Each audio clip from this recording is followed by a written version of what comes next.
Hello, greeting from Singapore. Good evening, everyone. I'm Lynn. I'm Jody, and welcome to Dharma discussion. So this is our 13th, 16th.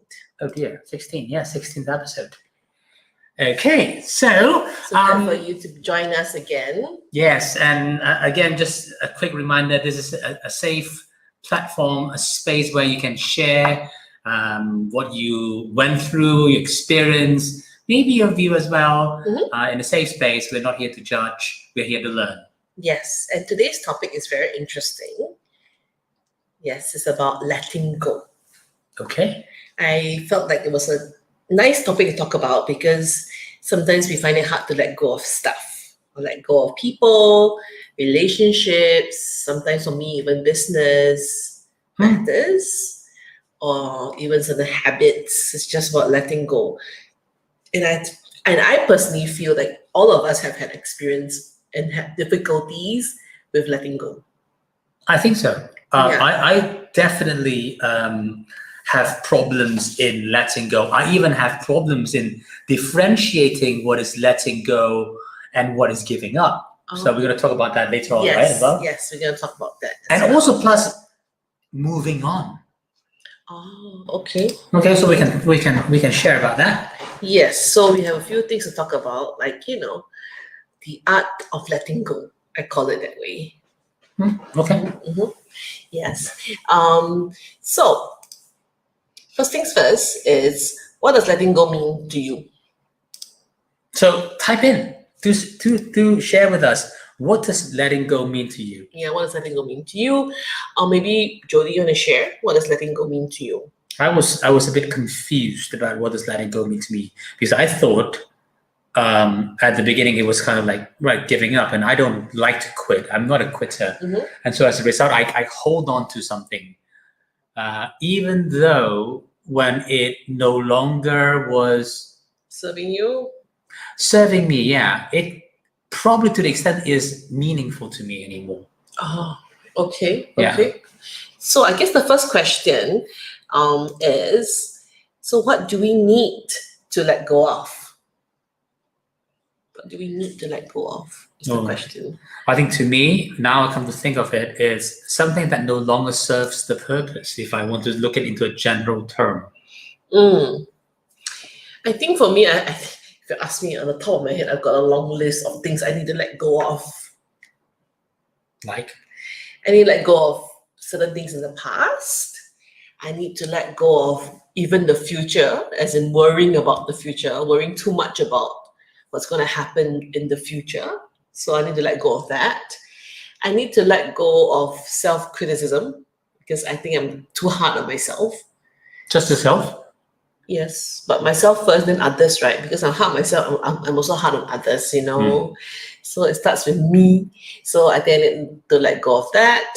I need to let go of maybe, comparison, always comparing certain things.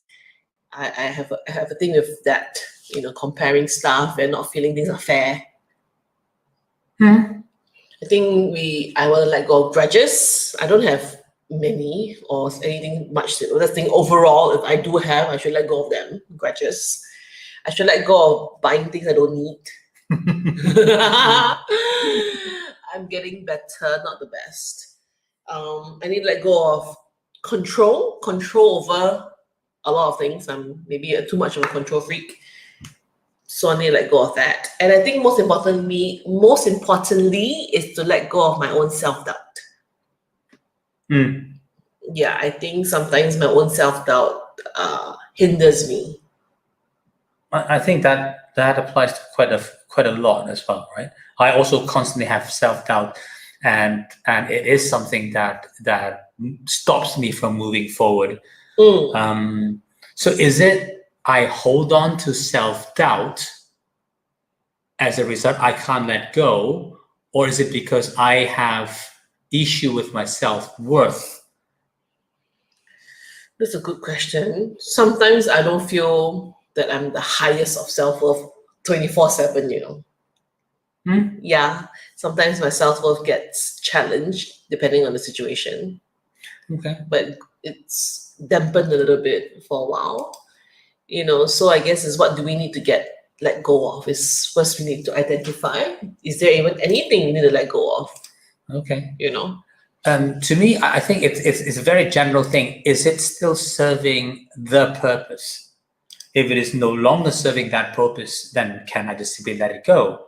Now, it's very different from giving up, though. Yeah, good one. So what's the difference between giving up and letting go? Yes, giving up versus letting go. Do you guys know what's the difference? So do type in, and in my understanding, giving up means that, yeah, well, I quit, which means giving up. But I think the energy of it is different. Giving up is like, all right, I surrender. Yeah, the energy feels more negative to me. I got beaten. And yet I still want to hold on. Giving up doesn't mean I will completely, right, that's go. I was still wanting to hold on. I think the want to hold on is there. I just no longer can. Okay. I think the energy is very different when you're giving up on something versus you're letting go. I think the energy, even if I say the statement, I could say something like I let go with peace. I let go in peace. I let go with love. But I don't say it like I can give up in love or give up in peace. So that alone tells me that even the language itself, giving up is a little bit more negative than letting go. Letting go is obviously can also be sad. They are both sad situations. They could be sad and depressing. But I feel like letting go could have a tinge of positivity versus giving up, I feel, is purely negative. Yeah, I definitely feel that. I think letting go helps me to achieve an inner peace.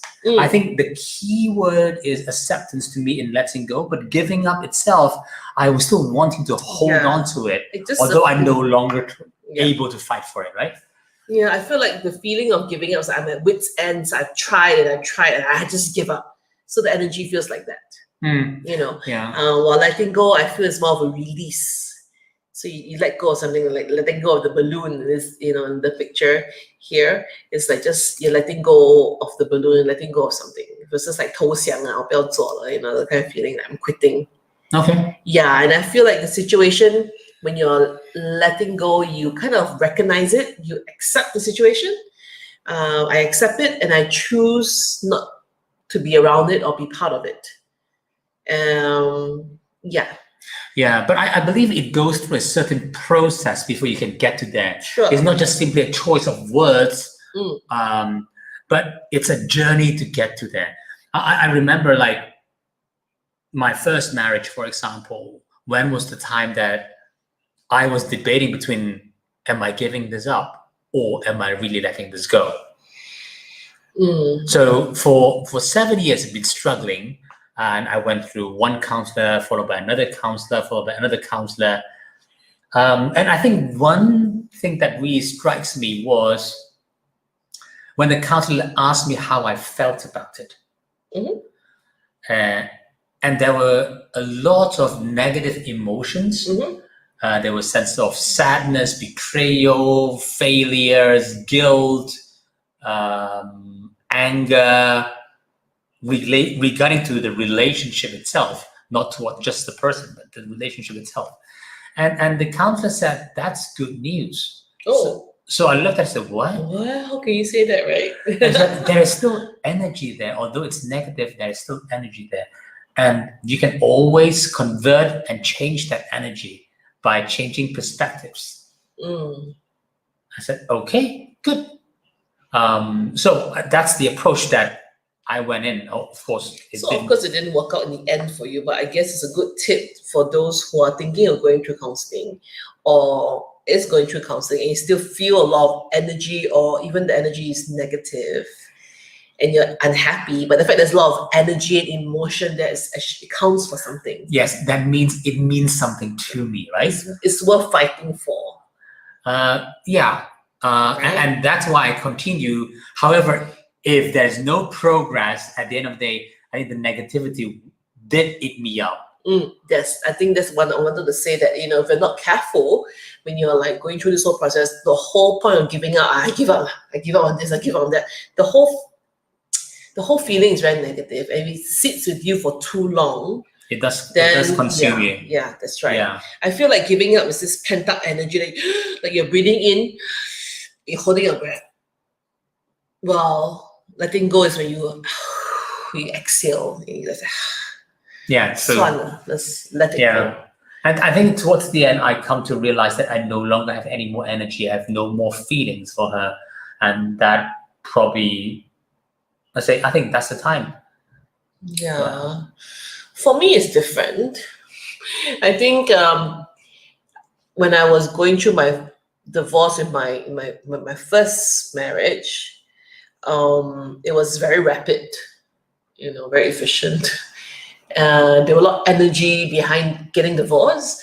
There was a lot of energy after the divorce, trying to work out the business, trying to work out the kids. And I remember, even though we were divorced and we were living separately, he was living in Malaysia and I'm still in Singapore. He comes back on weekends and we spend time together as a family for the sake of our two daughters. It was very hard because it's like I'm a single mom on Mondays to Fridays because I was busy running my business and caring for the kids. And weekends, I'm a family again. And then the whole thing repeats itself every week.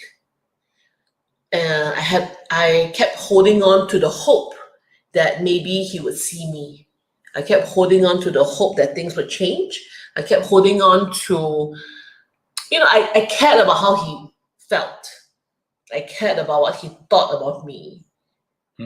So I guess there's also energy there, even though we were divorced. So I think even after that, for the first year after that, there was still a lot of energy from my side. Yeah. So you would call that divorce is you giving up?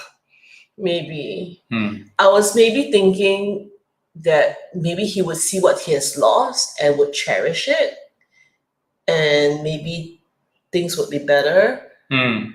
But yet at the same time, I guess some part of me tried to, I don't know, it was a lot of things going on for me. Running a business where we were partners, we got to dissolve that. It's a bit complicated. Everything was a bit complicated when you have a marriage, you've got kids, and you have a business that you join together, and there's finances and all these things involved. Yeah, but you keep having to stay in contact. You can't just have I didn't have a clean cut. Okay, so here's the thing, right? By letting go, does that mean it's a clean cut, that you no longer can have another form of relationship with the person? So the second time round, because after that whole thing happened, I actually went back with my ex-husband, and we were together for a year. So we got divorced, and then after a year of separation, we actually got back together for a year-ish. And when that didn't work out, that's when I think I finally let go. Yes. And the feelings and the behavior I had was very different from the first time that I so-called divorced and the second time when we split up. Very different. The energy was very different. Second time round was really, I don't feel so much emotion. I don't feel any emotions. In fact, it's more like he meant nothing to you anymore. It's like, I think it's time to let it go. He's like, yeah, okay. And that was it. No drama, no nothing, no fighting, nothing. Just like, okay. Yeah. No Facebook posts, no nothing. So hardly anyone really knew. They thought we would go back together, but no one really knew we split up second time for, no one actually really knew, because it wasn't like a drama thing that went on. Yeah, so only a handful of people knew. So the feeling was very different. Yeah. Okay, so that process of eventually letting go, so people say that it's kind of like going through a process of grief. Yeah, if I think about it, it feels like that. if I really think back on hindsight, the steps and the process I went through, it does feel like it, it feels like this 5 phases. You deny it, and then you get angry about it. You start to have some bargaining around it. Then you got really depressed, and finally I accepted it. I think once you accepted it, then you can really let go, right? But so why do people want to really hold on to it? Why do we find it hard to let go? Yeah. Why do people find it hard to let go? Why do we all find it hard to let go? Okay. I think a lot of it has got. I think the different person, right? But according to the study, I think this word called fear, self-worth. Yeah. Mm-hmm. I think fear is one of the things that stops us from letting go. Yeah. Fear of what? Oh my God! For me, I was fearful of. For marriage-wise, I was fearful of what the family would think. I feel like I'm a failure. I felt like I was going to disappoint people around me. Well, what do my staff think? Because we run a business together. Right? What would they think? Everyone's going to start gossiping about me. It's tough. It's tough. It was really tough. I was thinking I'm a bad mother. What did I do to my kids? Because I initiated the divorce. I didn't want to live in a loveless marriage, and one that we had was not good. And because I chose to do that for myself, I felt guilty that I broke the home. The home that was built up, I broke it. So I felt very guilty. Mm-hmm. So I can understand why people hang on and not want to let go, because there's so much at stake. There's so many other people's lives at stake. If you have children or in-laws, etc., etc. There's money at stake. There's livelihoods at stake. Mm-hmm. There's so much things at stake. So it's easier said than done. Yeah, I think this whole fear thing, it does have a lot of issues. In my case, as far as my first marriage is concerned, when I realized that I had no more energy, I was really happy to let go. What I could not let go was the children, and that I hung on to it, and I eventually almost bankrupt myself in trying to go and fight for that. And at the end of the day, it just absolutely consumed me, and I didn't want to so-called give up. But people say you don't have to give up, but you just let go, and that means accepting that is the situation. Yeah, I know. It reminds me of business as well. Sometimes I don't want to let go of a business because 面子, ego, self-worth, etc. Certain businesses or certain parts of the business, or even the actual only business that you have, is really running to the ground. And on hindsight, certain things I should just let it go earlier, just cut it off. Instead of putting in all the savings I put aside that I built up, put in all my savings that I've earned, put in investments, take everything, take out more loans just to sustain a business that's not worth keeping. On hindsight, I look back like, I should have just cut the damn thing off. And that's fine. I should just bankrupt the company. But I didn't do that because I was holding on for, maybe things will turn around, being overly optimistic. Maybe I'm not good enough. It's like tied into my own self-worth. So I cannot let it go because what would people think of me? I've been doing this business for so long, blah, blah, blah, blah, blah. So it's all these things that I feel I made a mistake. I should have just bankrupt the company when it was not doing well and restart a new one with the money I had versus throwing everything that I've put aside into the business that was dying. When I could just bankrupt it and start again, it would have been less painful. I would have more money in the bank, things like that. So it's really one of those situations where because I couldn't let go, I just couldn't let it go. And why? Because there's all these emotions, the emotions that's tied to it. It wasn't practical at all. The numbers didn't make sense. Well, I'm not too sure. Yeah, I think the emotion comes up from somewhere. Yeah. not saying that we should completely deny emotions, but I did tell us something. And what is it that you're holding on to? That's right. False hope, ego, pride. Yeah, years ago, I think maybe it was 2014, 15, that was maybe more pride. Really, thinking back, I should have just cut my losses. Yeah. You know, I mean, I'm still good, you know, if with everything, you know, that has happened, I'm good. It's just, it would have been so much better. Yeah. Yeah. So in my case, it's the same. I think I was holding on to, that was my second relationship. It was again, after your divorce. Yeah, after my divorce, I was in a relationship, and then eventually it did not really work out. But then I was holding on to it and saying, I'm not going to give up. I'm not going to fail again. And I was trying to prove, well, to myself and to also people around that I'm not going to screw this up again. Well, people thinking that you left your first marriage for her, the second? Well, they can think whatever they think, but that is irrelevant. But would that have given you more pressure to make it work? No, okay. I don't think it's about them. It's all about me thinking what I want to prove. Okay, yeah, exactly. Yeah, so because you felt like you failed the first relationship, serious relationship. Yes, and so I am going to fail again, without realizing it. Is this still serving the purpose? And so that fear itself, kind of like put an anchor on me into like so dragging me. So you think the fear of looking bad, is it? Fear of looking bad, fear of failing, admitting that I'm failing again. That is also there.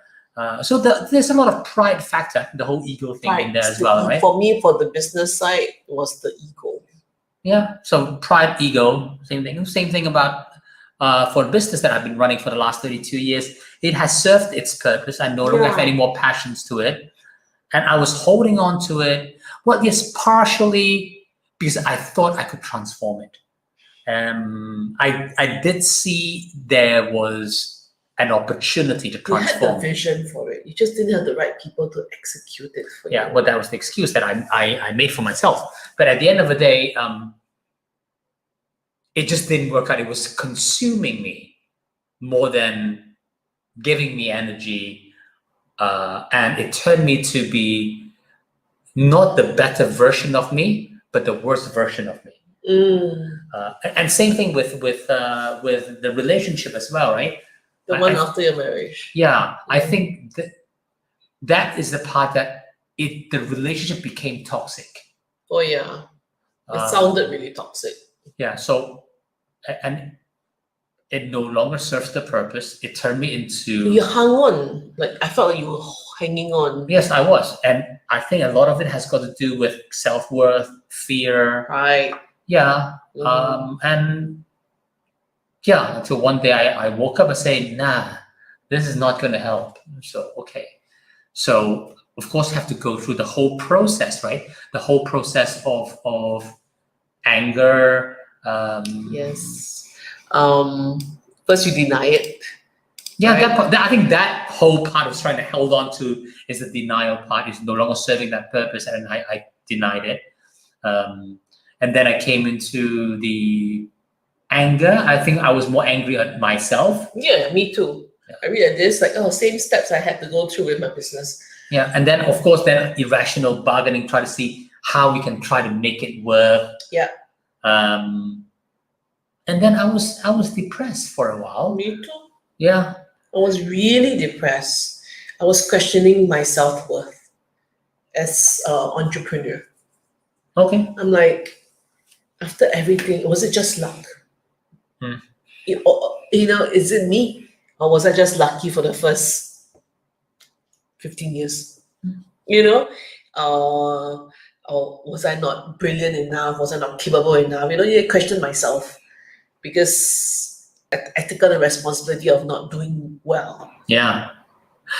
And so things eventually like when I came to finally say, I surrender, I'm letting go of this. It doesn't mean I will forget what happened. Oh yeah. Let's take the lessons, right, along with us. Yeah, and so let's go. And recently I also came across a few of my clients. Again, this fear of being alone. That happens as well.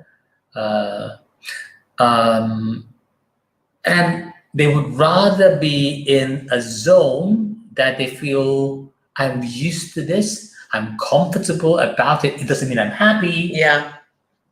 I get what you mean. It doesn't mean it's healthy. Yeah.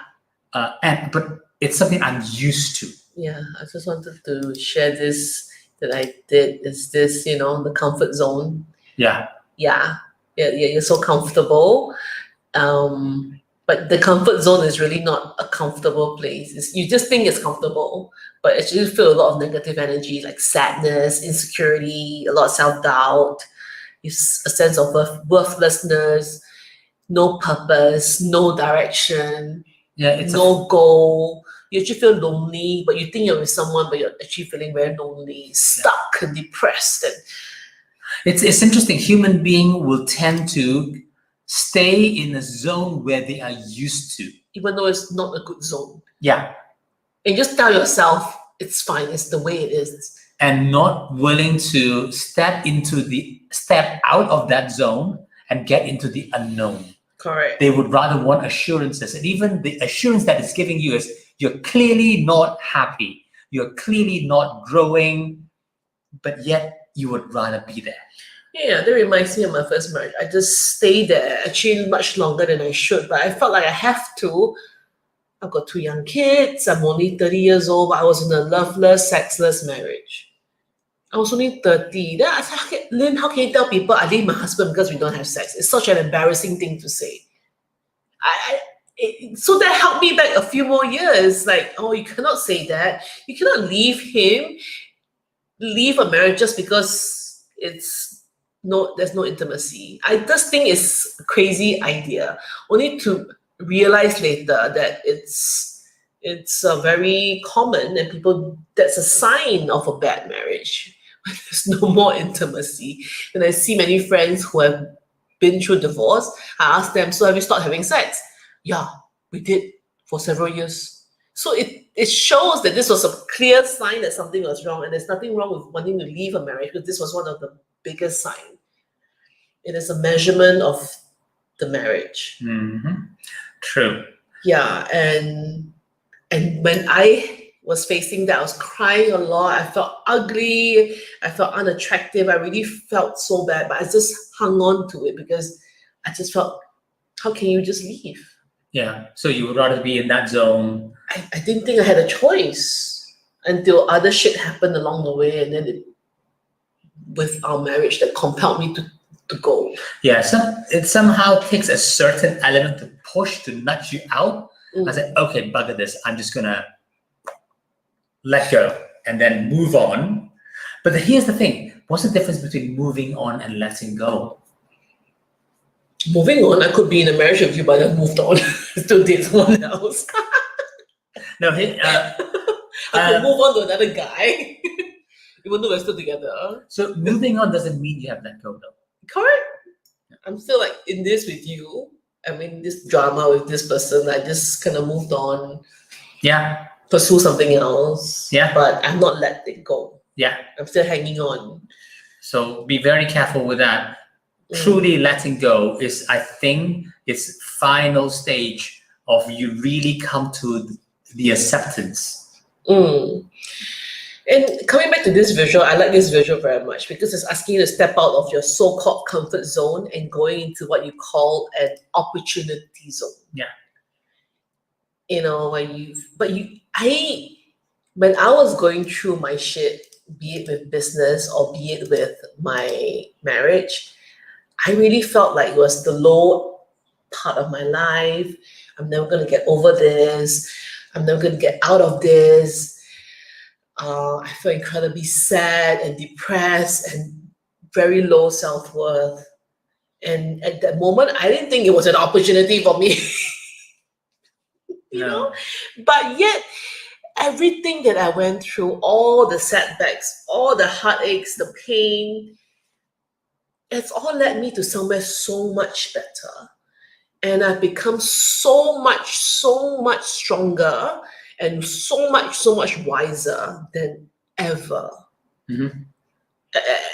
And I feel like even though I'm not at my, my fittest or my richest or my sexiest now than, let's say, before, I feel the most confident. I feel the most, I feel the most there. I'm really very confident in everything I'm doing and I'm saying, and I have a lot less self-doubt.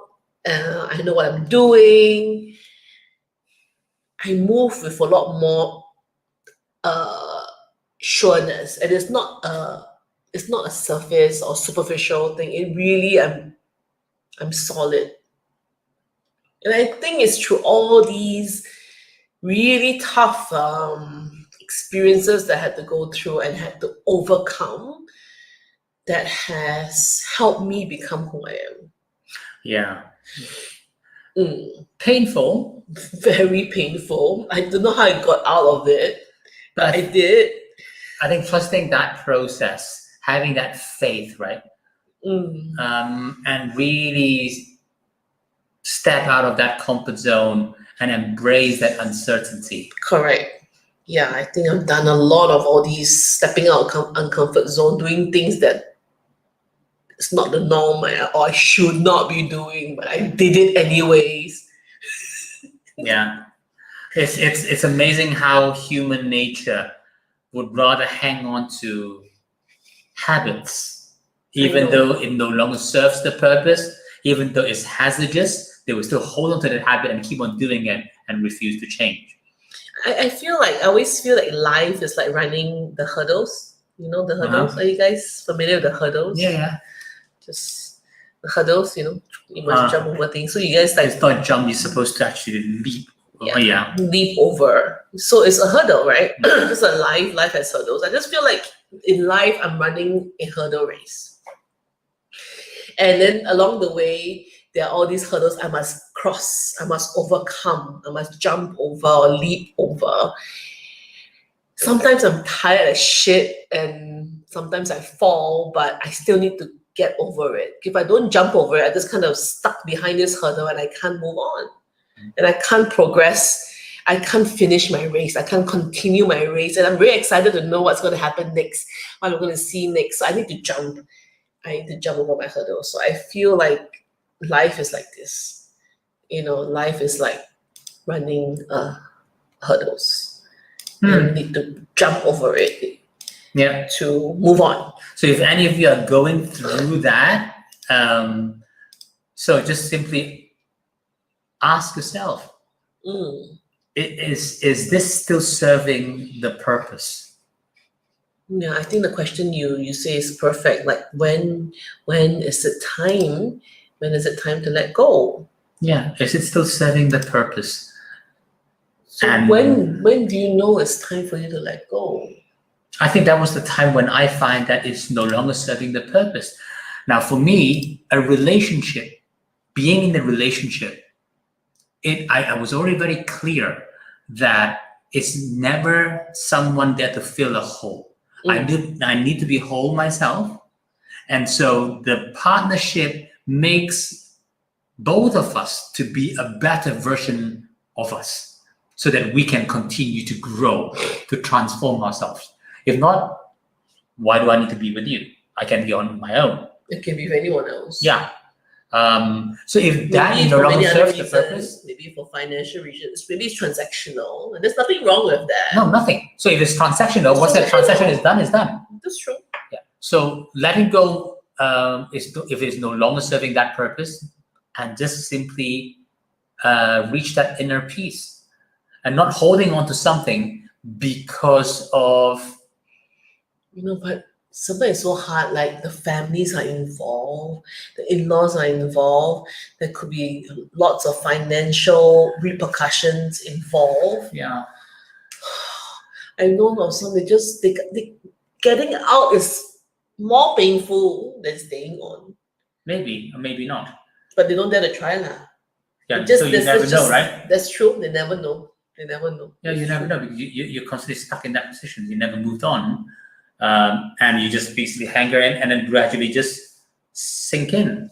So, I don't know for guys, but for me as a woman, I feel like society expects me to be a certain way. And maybe now we're a bit more open, but to be a divorcee, to be a single mom in the past, it's not something I wanted to be, when you grow up. It's the last thing. No, nobody wants to be divorced and nobody wants to be that. That we understand. But here's the part about human growth. So this Professor Keegan, I think, he wrote. He's a psychologist. He wrote in Harvard Business Review to talk about there are 5 stages of a human growth. Okay. Right. And the first one is just simply as an infant. So it's spontaneous. Anything you feel like, you just act. Just like our son. Yeah, exactly. So that's normally from the infant stage. And then To from what there, old? To how old? maybe 2, 3 years old, 4. Oh, okay. And then from there point onwards, it goes to a stage that everything is about me. So you become the center of the universe is what I want. That's So- more our son now. Yes. So the reason I'm being nice to you and I want to be with you because I can get something from you. I'll listen to you because I want to watch my cartoon later. Exactly. And that's just But it's simply a about phase. me, which is fine. They need to get their self-worth, right? Yeah. And that's gradually building onto their self-worth, Mm. and that's good. So hopefully this gets to about the adolescent stage, and they will grow out of it. So But like some, 12, 10. yeah, probably about that. Okay. And then they will grow out into a stage that they conform to, I now realize there's something bigger than me. And so that's likely is the norm, the society. So they will try to Like conform. going to school. Yeah, they will look into what is normal. Uniform. Yeah. Like Julian, our son, wouldn't wear a raincoat to school because nobody else wear raincoats. So he's getting into that stage. Yeah, like, I'm not going to wear a raincoat. Auntie, remove my raincoat before I step into school. Anyway, Something so like that. that's a third stage. And sadly, according to the research, 65% of the adults never grow out of the third stage. The stage where you must fit to the norm. You must fit to what you so-called the society Societal- norm, right? Wherever you belong, the society you belong. Yes. Okay. Or you choose to, Okay. all right? The fourth stage is you becoming an author of your life. So I am just me, You write your own story. right? You write So you're who not you are. conforming to what society expects of you. No, you write who you are. You own your life. And so if you meet That with sounds someone, so powerful. yeah, when you meet with someone, it's just because, we somehow click. We are aligned. If we're no longer aligned, cool, we detach.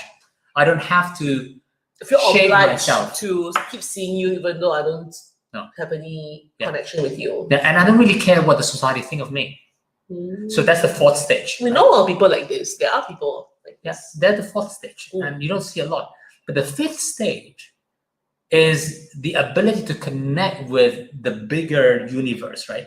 So you are willing to even drop your own belief if the belief no longer serves that purpose. So you're constantly evolving, you're constantly learning, you're constantly transforming. Mm. So that is the fifth stage, and of course that's the least 1%. But most of us, I say, this is not normal. So what is normal? Correct. Right? I was born as a lefty, and in those days, being a lefty, you're being abnormal. Yeah, like you will get bitten Yeah. and you have to use your right hand. They force you to use your right hand. Exactly. Yeah, Yeah, because that's not normal. yeah. So that's the stage of life. Now, here's the part: is going back to letting go. It's about that purpose. Do you still see whatever that you're holding on to is still serving the purpose? If it's no longer, Yeah, I wish I had such clarity of mind when it came to one part of my business 5 years ago. Because I felt so emotionally attached. I hung on and I hung on much longer than I should. And I feel like for relationships, I would have done the same in the past. I hang on to certain boyfriends way longer than I should have.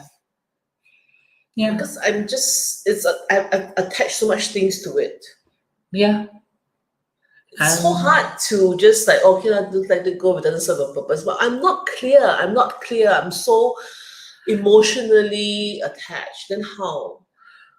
How does one then, let go and find some peace when I'm so... There is a certain process that one has to go through, and it is difficult to go through that alone. Seeking for help, talking to the right person, someone who can actually listen to you rather than give you Should advice. Anything who said they should, should. You should be doing that, you should be doing that. If I were you, yeah, I would have done that. So no, wrong person. Talk to a counselor, a therapist, a good life coach, and let them walk you through so that you see clarity. Yeah, that was what I did not have enough of, was the clarity. Now I'm clear. I'm like, I should have just let it go earlier. Damn it. Bankrupt the company. And anything things like that, So anything that you could have a should word or should have, could have, nah. But it's a process that we have to go through. It's something that we learn. So when you feel that you feel stuck, you're no longer happy, and you want to hold on to it for the sake of holding on to it, I think that's a red flag. And that's time probably just to engage a coach, just to go and talk about it, to allowing you to see the clarity, to see if that is still serving the purpose. So how can we let go and help, and how can we find peace? How did you do it? As for me, I think it was the clarity, it was the aha moment that someone allowed me to see, are you the better version of Jody or are you not? What are you holding on to? So someone told you something like that and it became like a light bulb moment. Yeah, I think it was like a light bulb moment, the aha moment. Okay. And then I need to summon my courage to walk out of that relationship. That itself was hard. When was it hard? Because again, it's the fear, right?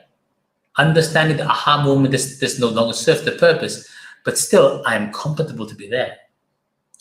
It's something that I'm used to, and I have some form of control. But if I do let go, then the unknown, right? It goes into the unknown, the uncertainty. But silly enough, the only thing that is certain is uncertainty itself, right? Yeah, just think about life, right? Yeah.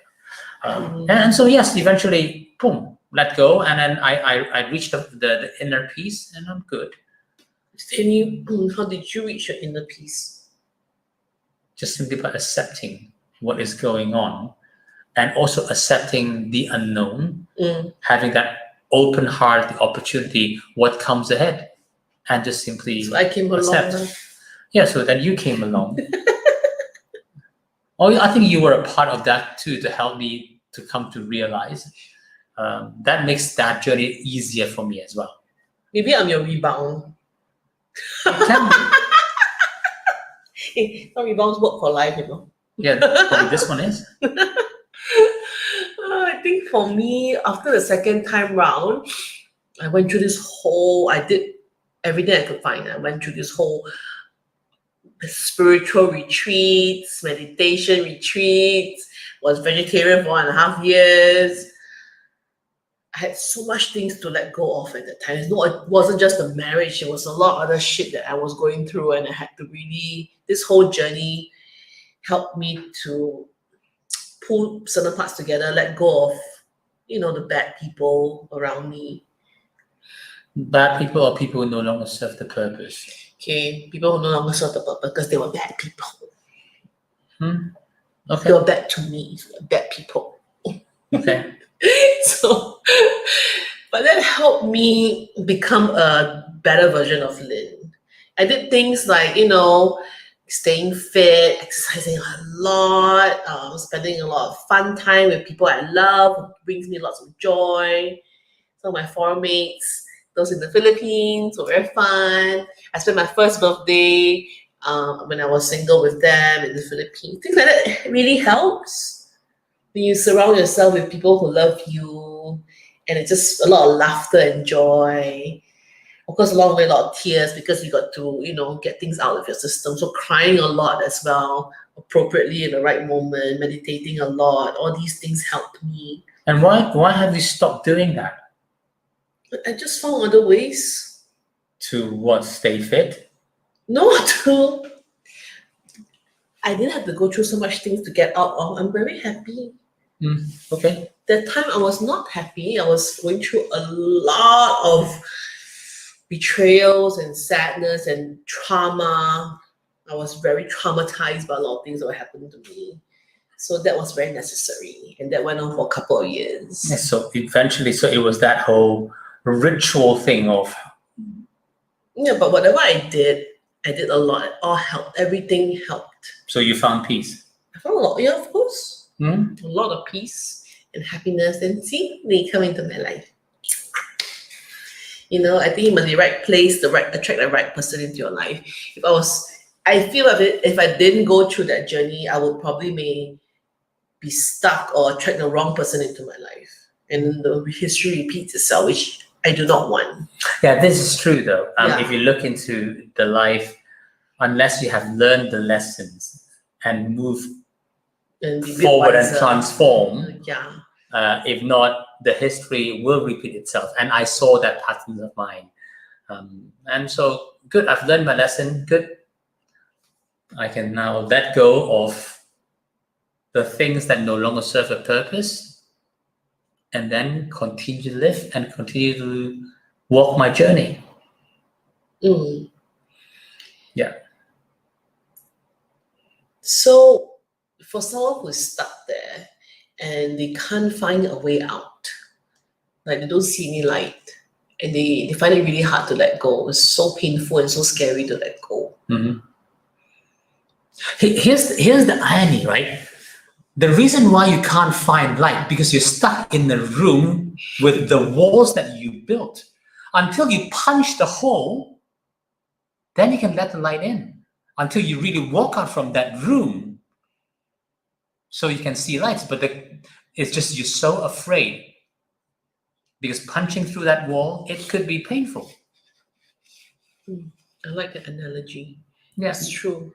And the thing is, sitting around there and waiting for things to change, I don't believe in that. I need to make changes on my own. I need to change myself. If I can't change you, I'm going to change myself. Well, that's for sure. You can't change other person. You do need to change yourself. Right? So, and I think one thing that also helps me is having a life coach help. Someone that I can talk to.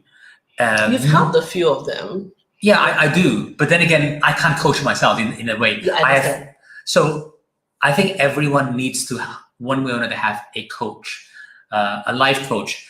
The job of the life coach is not there to tell you what to do. Yes, that's also wrong. To guide you where you should be, but it's to allow you to realize and discover. Yes, I mean that self-discovery. It's very important. I was very fortunate. I have several of my friends who can play that role, and they did help me to go through this really difficult path in my life. So, as a coach yourself now, how would you help your clients if they're going through something like this? What are some of the exercises you would get them to do? Well, the first thing is acknowledgement.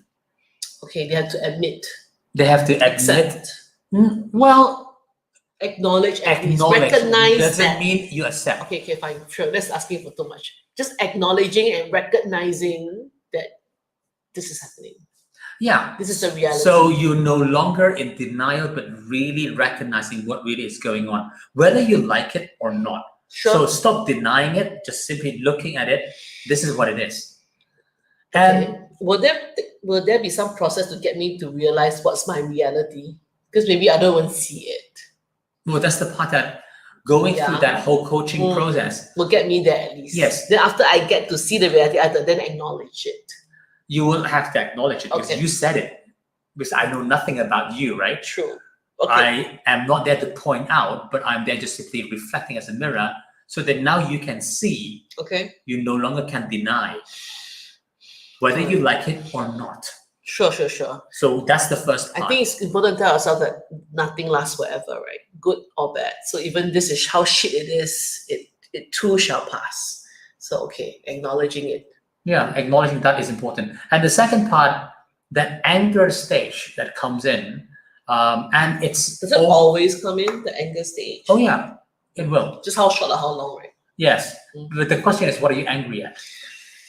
So once you can identify that, and that it's easy. I get angry at people, then I get angry at myself. Yeah. I get angry at myself. So once you get angry at yourself, then you know what are you angry at yourself at. Yes, and I would know that too. And that's the part that you can then gradually tweak. True. So then you go through that part. So instead of then go through the bargaining stage, then what's the bargaining stage? Oh, okay. So you just come up with bargaining. Excuses. So making excuses. Justifying. Yeah. So bargaining is like justifying like the things that happen around you. Yeah, exactly. Okay. But this is the part where the coach can come in. Instead of you going to that stage, which is very natural, you would tend to say, justify because actions, because like that. Wow, that's what I like this law. Yeah, that's the society can't accept me. My mother said this, or my father did that. Okay. So that's the part when the coach can help you to go and start painting the new reality. What do you mean? So, okay, those you can keep on pointing fingers at, but you can look within. But now, what do you really want? Ultimately, what is it that you really want? Some people get stuck there, no? Like, what do you want? I don't know lah. I got no direction. I don't know what to live for. So that's the part where the skillful coach is able to help you to go through that. I'm not asking you to write specifically what you want. If you can, that's fine. If not, at least the dream. I feel that a lot of us know what we want, but it just afraid. Yeah, we just don't want to own it. We don't want to own that dream or say it out loud. Yeah, because you're afraid. Again, it's out of that fear, right? Yeah. So that's the part where I've been through that. Yeah, that's the part where the coach can come in and help you to mitigate those parts. Because ultimately, here's the part: is being fearless. It's a dangerous thing. Okay. Although this word fear is a very negative word. Yeah. So said, don't be afraid. Fear is just simply false evidence appear to be real. You don't have to acknowledge it. Not true. Us feeling fear, it means there are some dangerous signs out there for us to go and discover. Instinctively, we will know. We know. Okay. So being fearless is dangerous, but acting or reacting to your fear, it's equally dangerous. So use your wisdom to help you to identify what are you really afraid of. What is reacting to my fear? Oh, like for example.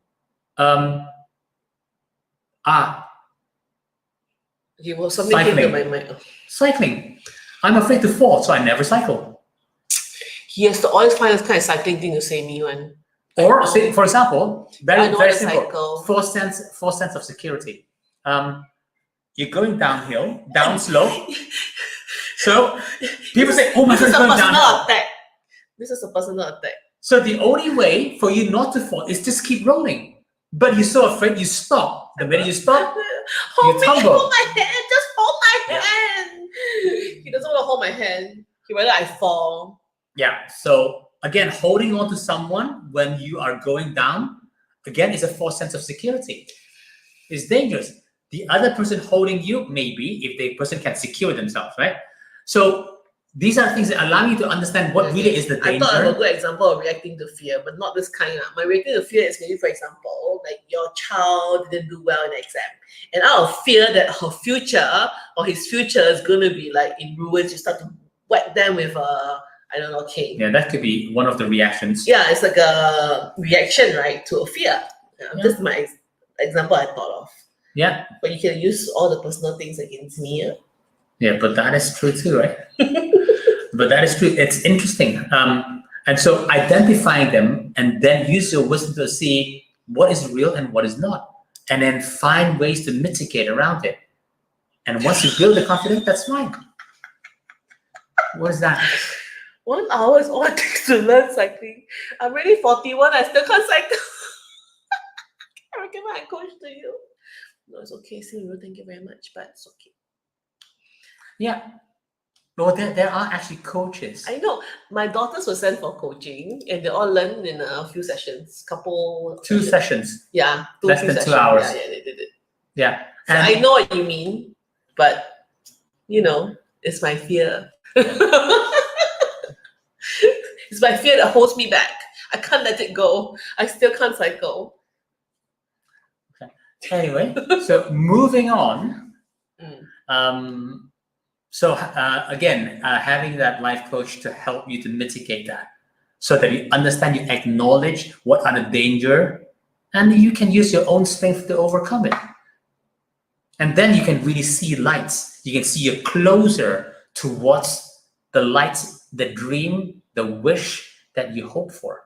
And of course, by seeing that, aligning with your purpose in life. How long will this whole process take? Huh? But it all depends on the person. Okay, from your experience with all the people you've coached, like roughly? It probably would take about 4 sessions-ish. 4 sessions means what? 4 weeks? 4 4 sessions months? will take, depends on you can meet, depends how frequent and regular you meet. And how hard I work at it also, right? Yeah, it varies from a person to a person. Okay. But if you're determined, wanting to really transform your life, really wanting to live a life that you feel fulfilled, not just simply living a life. Yeah, I don't need cycling to feel fulfilled. Just saying. Okay. So that, I think that is meaningful. There is a difference between managing your life and leading a life. Correct. Managing is just every single day you're managing activities to stay alive. Day in, day out. Yeah. But leading a life is somewhere you can go towards. And as you get towards that. But sometimes people don't want to do that because they're so scared they don't achieve it, so they don't even start. I don't want to have to start, so I don't have to feel the disappointment. You see, always want to have all these lofty dreams and you don't achieve it. So I don't want to dare to say it. I don't want to go towards it because then I won't be disappointed when we hit it. I want then, you see, Lynn, I see you don't know how to do, you see, and then you don't reach it. So there's all this kind of self-talk that you have that holds you back. That's your bargaining. That's the bargaining. Yeah, that's the bargaining. But again, also when you set a dream, we also need to align with your purpose. Did you set that dream out of your own ego? Oh yeah. Could be like, I want to be, I don't know, I want to have a Ferrari and I want to have. Nothing is wrong with having. Nothing wrong. But the purpose of it is just to look pretty or to have, I don't know. Then, but some people are fine with it. So this is the part that, as a coach, we can help. In that sense. That helped me to steer me towards the right path, and I'm quite glad that I have had a few good friends who are great coaches. In the past, what drives me in my business was to own a new car. Every year I must change a bigger car. It was like one of the ways, then I'm with a bunch of peers who would then will be the peers who also be like me, all wanting to always upgrade, upsell, upgrade houses, upgrade cars. There's nothing wrong with that. It was good for a while, but all I had was that for a while. It's just bigger and bigger and bigger. Yeah, so it's what we call a lower purpose. So purposes, they're higher purpose and lower purpose. Lower purpose it's about the ego. It's about satisfying me. It's about me proving something. How I look. You see? And it dawned on me when I bought my house 7-8 years ago. I was newly divorced, but I bought my dream home. I've got a brisk business. I've got a nice car. I've got this, nice, that, nice, everything, right? And I was like so envious of me and so happy for me. And I'm like, I got no one to share it with. That's the whole thing, right? It becomes like empty. It's not fulfilling. I felt a void when I should have been very happy for my so-called successes. Yeah.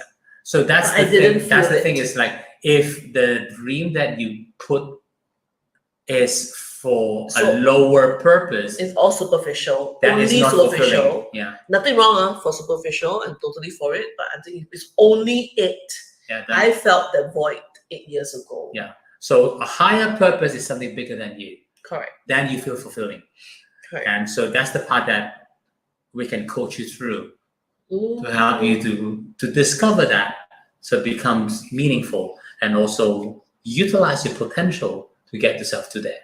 Mm. And then letting go of something that no longer serves the purpose, including belief. Yeah, that's a big one. Your own belief that you have carried with you in your head. You indoctrinated about it, Yeah. and you want to hold on Because to it's it. been taught to you by your parents or your school or whoever, or yourself. And Yeah, whatever that is. Mm. I'm not saying that we need to challenge the norm and everything, but then again, if we actually don't question that belief system, maybe this world till today, you will still believe that it's still flat. Correct. So somehow someone did challenge it, right? So there are purposes that no longer is valid. Why must we still do things this way? Why can't we do it another way? So you can let go of that and then move on to a new zone. I think it brings to mind the next week topic that we're going to talk about. What are we talking about? We're going to talk about this because it's coming to the year end. It's like mid-December next year. No, next week. Sorry, it's coming next year very soon. So I think it's a really good time for us to self-reflect. A time for reflection. I do How that every has month. 2020 been? How has 2010 been? How has 2000 been? I think it's a nice time to do a bit of reflection on. Yeah, we have to self-reflect in order to, like your own mirror. Like you as a coach, you're someone else's mirror. Self-reflection is really, I'm looking at my own mirror and kind of seeing how has things been, right? And not just it's on all fronts, like the wheel of life. We can do the wheel of life with them. That'd be interesting. Okay. Yeah, we can do the wheel of life exercise with them. I think it'll be fun. So until then. Yes, till next week, when we're going to talk about reflections and the wheel of life. I think that'd be quite fun. All right. Yeah. So I'll see you guys next week. See you guys. Thank you so much for being with us again. Have a great Sunday tomorrow. Bye.